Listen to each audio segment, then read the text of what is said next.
But first, I want to talk about the Californication of Western politics. I was listening to the Red Hot Chili Peppers sing that epic song just the other night, and it struck me that Californication is the heart of our problems. It is the export of Californication that has poisoned the entire discourse, destroyed the ontology of Western politics, making left right and right left, making it impossible to discern between right and wrong, making liberalism the new reactionaryism, making reactionaries the new champions of liberty. And it all came from California, with apologies to the good people of that great state. And I was there. I saw it happen.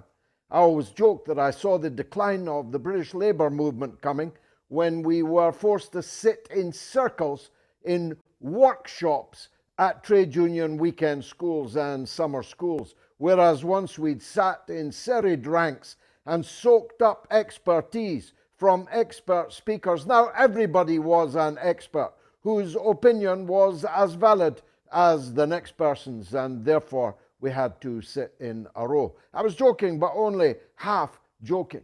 But we now live in a situation where Kathleen Stock, an esteemed academic, a lesbian, a feminist, an activist, is being treated as if she was the devil incarnate and not allowed to speak anywhere without being banned, harassed, or even physically attacked. Believe it or not, there are serious people in this land who have threatened and mean, if they can, to kill Kathleen Stock for the crime of insisting, as a lesbian and feminist, that a woman is a thing, that it is an adult human female. That's what a woman is. And that children breastfeed.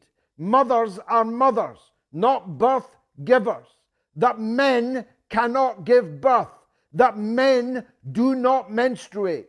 This is the credo of Kathleen Stock. Every sane person in the country knows that women don't have penises, that men don't have a cervix. But no political leader in the land can say so. That is Californication.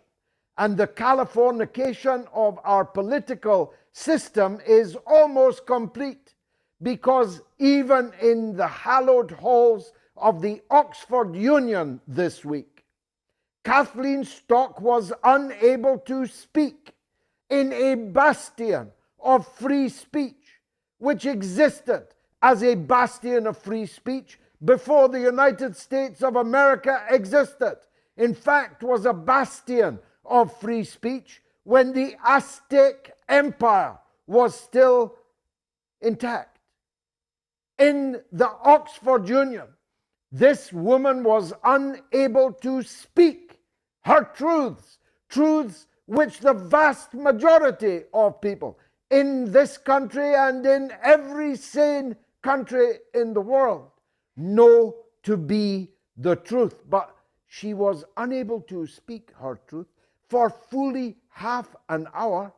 A trans right activist glued herself to the hallowed floors where once Oscar Wilde trod, glued herself to the boards, making it impossible for Kathleen Stock to speak. Now, I have never met Kathleen Stock. For all I know, she may hate me.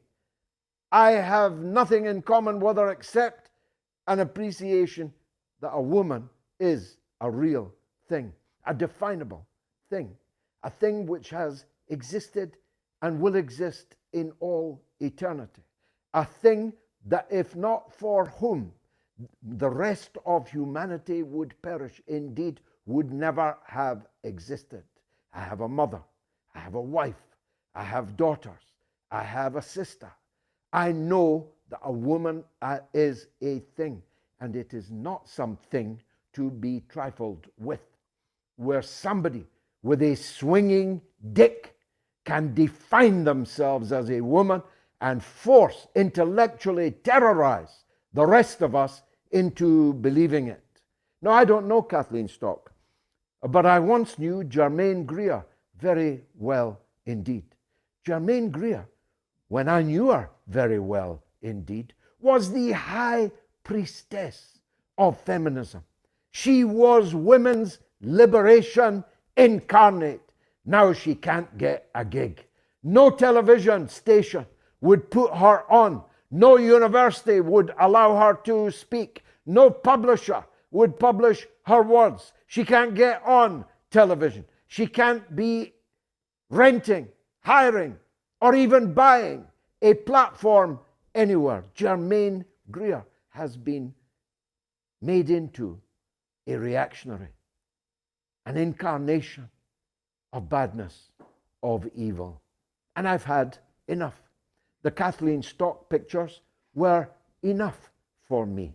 And I am going to spend every waking hour I have to resist and struggle against this Californication, because it is the source of so many of our problems. So that weapons manufacturers, arms manufacturers, can literally paint rainbows onto their weapons, and liberals cheer. Liberals cheer NATO because it claims to be fighting for LGBTQ plus I, two spirits, or whatever other acronym has happened in the last 5 minutes that I haven't quite caught up with yet. If you're on the left, you're with NATO. If you're on the left, you're with the EU, with Joseph Borrell, describing Europe as a garden, though it's become fast a jungle, and describing the beautiful rest of the world as a jungle, though it is a more bounteous garden than Europe will ever be. If you are on the left, you have to hate China. You have to hate Russia. You have to love America.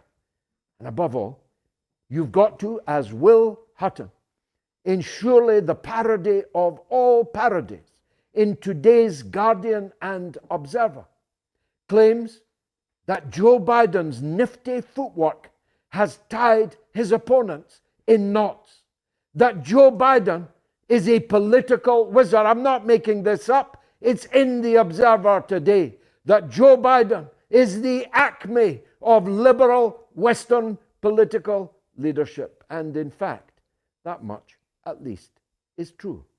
And therein lies the problem. Now, as John McEnroe once said, you cannot be serious running this guy again for president for another 4 years. A guy who cannot control his bowels in the presence of His Holiness the Pope. A guy who cannot find his way off a platform. A guy who trips over imaginary matchsticks on television, live in front of august and significant audiences. A guy who can't speak without an earpiece, literally telling him what words to say, and he still cannot say them. A guy not fit to be sent out for a loaf. As my good friend Lionel says, would you ask Joe Biden to pick you up from the airport? As I say to parents and grandparents, would you let Joe Biden look after your children or your grandchildren? A guy who has his finger on the nuclear trigger. A guy whose leadership is being accepted by the prime ministers and presidents of all the countries of the Western world, even though his orders are taking us off a cliff at the bottom of which lies absolute destruction. Taking leadership from John Kennedy or even Bill Clinton is one thing. Are you really prepared to say that Joe Biden is your leader? Are you really with Will Hutton? That Joe Biden's nifty footwork has outfoxed all of his rivals? that Joe Biden is the best thing since sliced bread, even though I say he's not fit to send out to buy the bread. That's the new dividing line in politics, you see. It's not left and right. It's, are you prepared to follow the old man wherever he wants to go? Are you seriously going to run him again in November?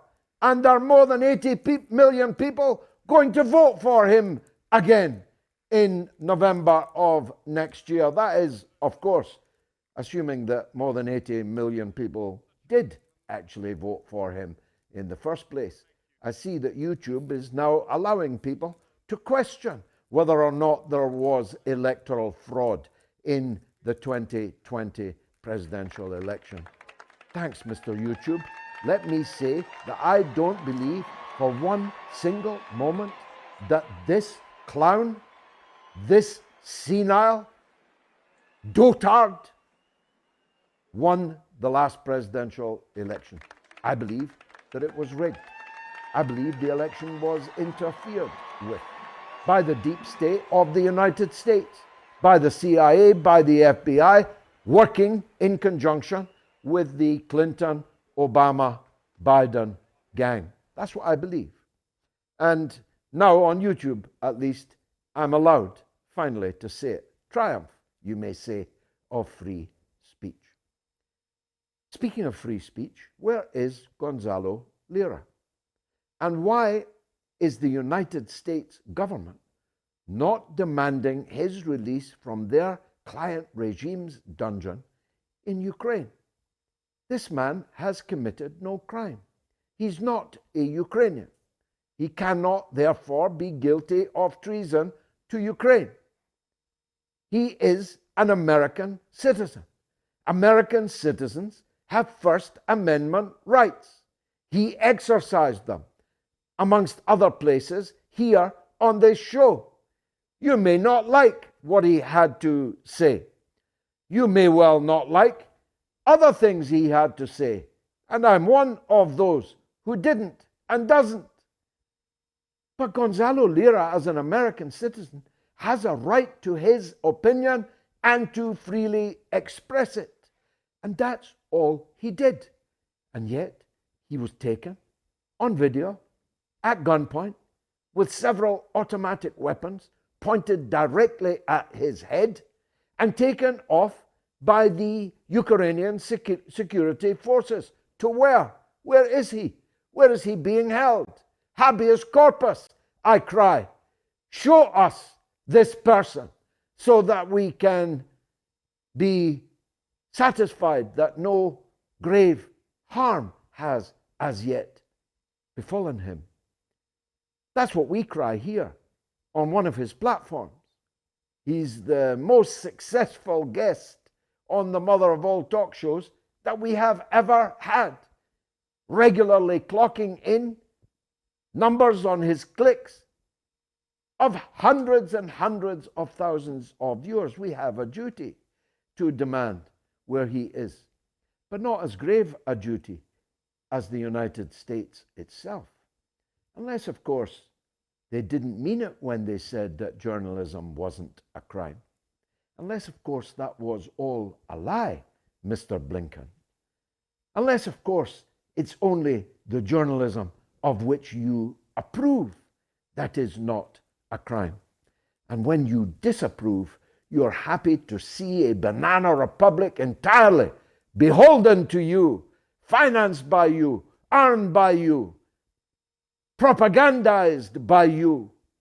You're happy to see them with an American citizen in their dungeon, doing to him God knows what.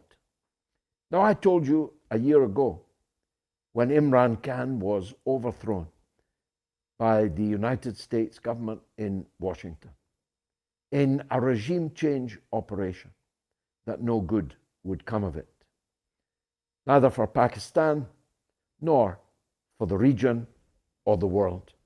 Now, I know that not all of you love Pakistan like I do. I've been involved in Pakistan for 50 years of my life. I hold the 2 highest civil awards in the country. You could feed me from the Lahore kitchen for the rest of my life, and I would be a happy man. But you don't have to love Pakistan. You certainly don't have to love Imran Khan. As politically speaking, again, I do not.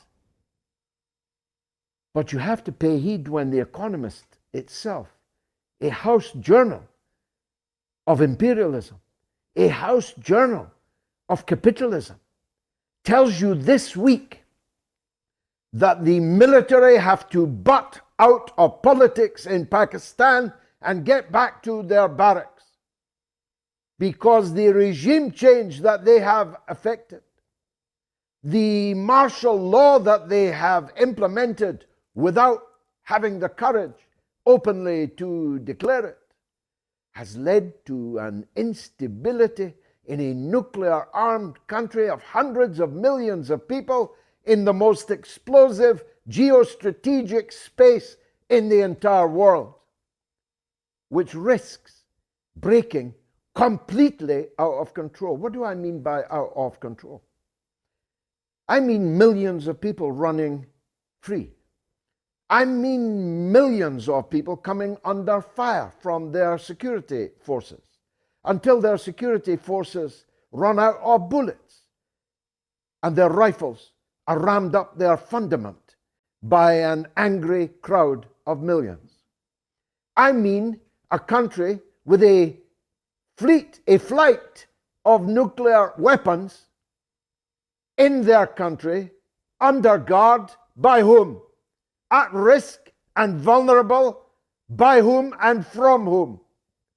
I mean the real danger of societal, governmental, state chaos in the country of Pakistan. All because of you, Joe Biden, who decided that you could not tolerate a man of independent mind called Imran Khan as the Prime Minister of Pakistan. I told you it was going to be a bumpy night. I told you to fasten your seatbelts. You'd better, because this is the mother of all talk shows.